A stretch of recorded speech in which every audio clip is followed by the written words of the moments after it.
الحمد لله وكفى وسلام على عباده الذين اصطفى أما بعد فأعوذ بالله من الشيطان الرجيم بسم الله الرحمن الرحيم وذكر فإن الذكرى تنفع المؤمنين صدق الله العظيم. محترم صدر مجلس و معزز اساتذہ اکرام اور ملت کے باشعور و پرعزم نوجوانوں، آج میں آپ حضرات کے سامنے دینی مدارس کی اہمیت و افادیت پر لبکشائی کی اجازت چاہتا ہوں.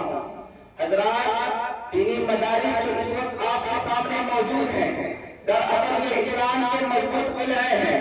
یہ دار ارقم اور سلطان چبوترے کی شاخیں ہیں جن کے اصل بانی شہنشاہ کونین صلی اللہ علیہ وسلم ہیں.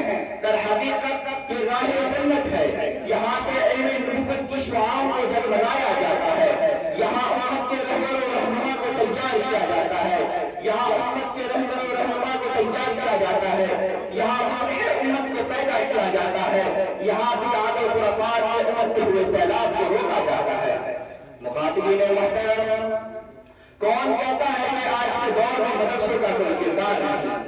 میں اس سے آگے بڑھ کر کہتا ہوں ہونا تو یہ چاہیے کہ لاکھوں کروڑوں کے فنڈ مدارس کو نہیں ملے، کالج یونیورسٹی کو ملے، بین الاقوامی امداد مدارس کو نہیں ملے، کالج یونیورسٹی کو ملے، سرکار کی چھتری اور سرپرستی مدارس کو نہیں ملے، کالج یونیورسٹی کو ملے. بھائی بھائی مدارس اور جناب یہ ڈگریاں مدارس کے ساتھ کو نہیں ملے، کالج یونیورسٹی میں پڑھانے والوں کو ملے. لمبی چوڑی عمارتیں مدارس کے حصے میں نہیں آئی، کالج یونیورسٹی کے حصے میں آئی. جب اللہ کو ان کو ملا تو پھر اس کا تقاضا تو یہ تھا کہ میری قوم ہر تیسرا نوجوان ڈاکٹر ہوگا، ہر چوتھا نوجوان گریجویشن کیے ہوئے ہوگا، ماسٹر کی ڈگریاں لیے ہوئے ہوگا. لیکن اتنی مراعات اور فرض کے باوجود ان اداروں نے میری قوم کو کیا کیا وہ رزلٹ آپ کے سامنے موجود ہے. لیکن اس کے مد مقابل ان مدرسوں کی چٹائیوں پر بیٹھ کر ان ملا لوگوں نے ایک میٹھی آٹے کی بھیک مانگی ہے، زکات کے چند ٹکڑے جمع کیے ہیں، فطرانہ مانا ہے، تمہارے گھروں پہ جا جا کر ان سے قربانی کی کھانے مانگی ہے، زمانے کے گانے سنے ہیں، لوگوں کے تنقید و حالات کا مقابلہ کیا ہے. تمہارے اسکول کے گیٹ پر کھڑے ہونے والے ایک سے بھی کم تنخواہی ہے. عزیزان گرامی، کسی نے ان کو ملا کہا، کسی نے دہشت گرد کہا، کسی نے انتہا پسند کہا، کسی نے دریا نوز کہا، کسی نے 14 صدی کے پرانے لوگ کہا، کسی نے جدید دور کے تقاضوں سے ناآشنا کہا، کسی نے سوسائٹی کے معاملات میں انہم کہا. الغرض جتنے ہیں اتنی باتیں لوگوں کے تانے سن کر تلقین سن کر حالات کے چمکوں کو برداشت کر کے لوگوں سے مٹھی مٹھی چندے کی بھیک مانگ کر اس ملا نے اور اس ملا نے آج میری پوری قوم کو کیا کیا وہ رزلٹ آپ کے سامنے موجود ہے.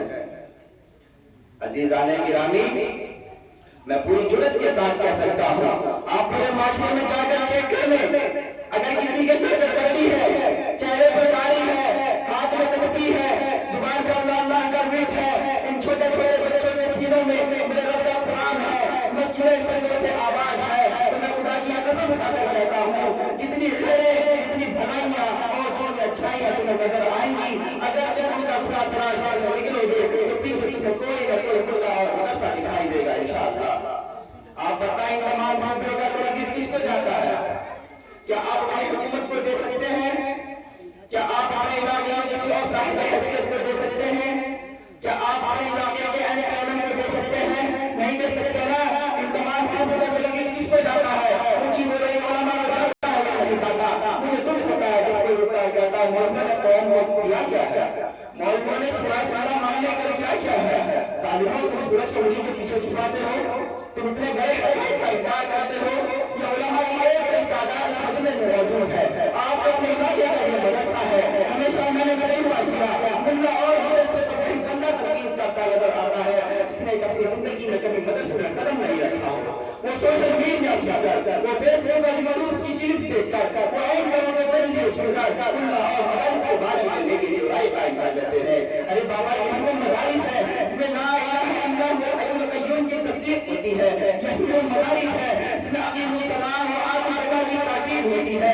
یہی وہ مدارس ہے اس میں وہ افستا اور برادر کی تنبیہ ہوتی ہے. یہی وہ مدارس ہے اس میں وما اللہ رسول کی تعریف ہوتی ہے، کیونکہ مدارس ہی کے ذریعے نوجوانوں کو اسلامی ایثار کے انتظام میں پرواز کیا جا سکتا ہے، مدارس ہی کے ذریعے تہذیب تمدن کا گلدستہ بنایا جا سکتا ہے، مدارس ہی کے ذریعے انسان کو سلیقہ رسم سکھایا